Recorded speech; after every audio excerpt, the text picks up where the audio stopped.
হ্যাঁ, মুসলিমদের মধ্যে একটা ভুল ধারণা আছে। একটু গরিব হয়ে কোনো মতে জীবনটা পার করব। দুনিয়াতে সাকসেস হওয়ার দরকার নেই।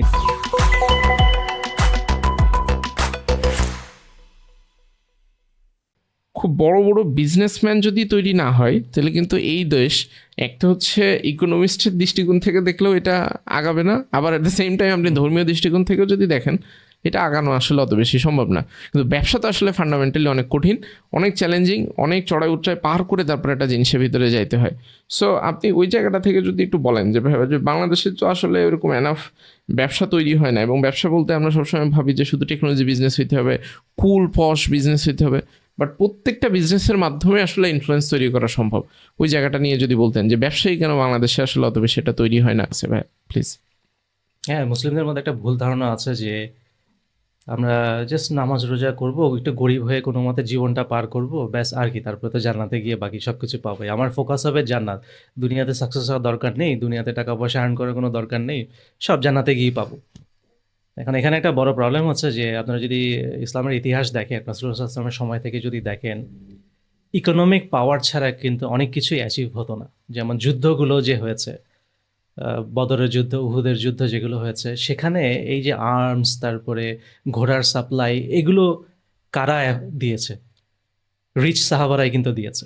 আপনি আবু বকর রাদিয়াল্লাহু আনহুর কথা চিন্তা করেন, তিনি তার সমস্ত সম্পত্তি, ফুল বিজনেস তিনি ডোনেট করে দিয়েছেন এই যুদ্ধের সময়। সেটা না হলে মুসলিমরা তো খালি হাতে যেত এবং পুরোপুরি ম্যাসাকার হয়ে তারপরে ফেরত আসতো। তারপরে আপনি উসমান রাদিয়াল্লাহু আনহুর কথা চিন্তা করেন, উনি তো ছিলেন সেই যুগের বিলিয়নিয়ার।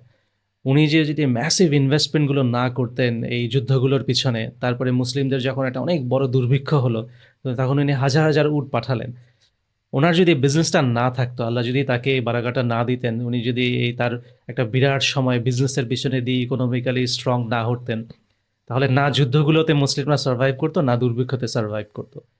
তো আমরা একদম শুরু থেকে, সিরার শুরু থেকেই দেখতে পাই যে ইকোনমিক্যালি স্ট্রং যে সাহাবারা ছিলেন, তারা কিন্তু একটা ফাউন্ডেশন ছিলেন। তাদের কারণেই কিন্তু ইসলামের মিশনটা সাকসেসফুল হয়েছে। আল্লাহ তাদেরকে ওয়েলথ দিয়েছিলেন এবং একই সাথে গাইডেন্স দিয়েছিলেন যে তারা তাদের ওয়েলথটাকে ইসলামের জন্য ইউজ করেছে। না হলে এত বড় একটা মুভমেন্ট চালানোর জন্য যে ইকোনমিক স্ট্রেংথ দরকার, যে ফান্ডিং দরকার, মানুষকে তো খেতে হবে, মানুষকে তো চলতে হবে। যারা এই স্ট্রাগলে ফাইট করবে, তাদেরকে তো ইকোনমিক সাপোর্ট দিতে হবে। সেই সাপোর্টটা কারা দিবে? রিচ মুসলিমরাই কিন্তু দিবে সমাজে। তো এই কারণে আমি সবাইকেই বলি যে আমাদের ইকোনমিক স্ট্রেংথ এখন সবচেয়ে পাওয়ারফুল একটা স্ট্রেংথ হয়ে গেছে। পলিটিক্সকে ইকোনমিক্স দিয়ে কন্ট্রোল করা যায়, এডুকেশনকে ইকোনমিক্স দিয়ে কন্ট্রোল করা যায়। সব কিছুর জন্যই আসলে এখন ইকোনমিক স্ট্রেংথটা দরকার। আর আনফর্চুনেটলি আমরা মুসলিম উম্মা এদিকেই সবচেয়ে বেশি পিছিয়ে গেছি। আমাদের এখন উচিত কিন্তু সবারই চেষ্টা করা হালাল উপায়ে ইকোনমিক স্ট্রেংথ তৈরি করা। এখন ইকোনমিক স্ট্রেংথ তৈরি করতে গিয়ে যদি কেউ তার প্রিন্সিপাল কম্প্রোমাইজ করে, তাহলে তো সে সব হারালো। দুনিয়া হারালো, আখিরাতও হারালো। সেটাও করা যাবে না। সাহাবারা কিন্তু সেটা করেনি। তারা কিন্তু কোনোভাবেই তাদের প্রিন্সিপাল কম্প্রোমাইজ করেননি, কোনো হারাম কিছুতে জড়াননি। কিন্তু আল্লাহ তারপরেও তাদেরকে বিশাল সম্পত্তির মালিক করেছেন। এবং এটা আমরা বহুবার দেখেছি। ইতিহাসে বহু মুসলিমকে দেখা গেছে যে যারা সৎ থেকেছে, তারাও কিন্তু অনেক রিচ হতে পেরেছে। আমাদের একটা ধারণা আছে, আমরা মনে করি যে সৎ থেকে কোনোদিন বড়লোক হওয়া যাবে না। এটা একটা খুব বড় ভুল ধারণা।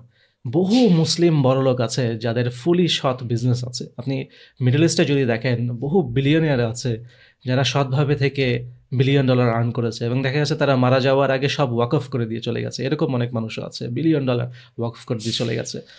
মিডল ইস্টে তো আছে, ইভেন বাংলাদেশেও আছে। বাংলাদেশে বেশ কয়েকজন আছে যারা 100% সৎ বিজনেস করেই কিন্তু যথেষ্ট বড়লোক হতে পেরেছে, এবং তারপরে তারা সেই তাদের ওয়েলথকে ইনভেস্ট করছে ইসলামিক এডুকেশন ডেভেলপমেন্টের জন্য, বিভিন্ন দাওয়ার কাজগুলো প্রচার করার জন্য। তো সৎ থেকেও বড়লোক হওয়া সম্ভব। হ্যাঁ, দুর্নীতি আছে, বাংলাদেশে অনেক দুর্নীতি আছে, কিন্তু তারপরেও চেষ্টা করলে ঠিকই সম্ভব। কিন্তু দুর্নীতি আছে দেখেই যে আমিও দুর্নীতিতে জড়িয়ে যাব, জড়িয়ে গিয়ে কোনোভাবেই হোক বড়লোক হব, এরকম হলে কিন্তু সে নিজে লুজার হবে, সে আলটিমেট লুজার হবে। ধন্যবাদ।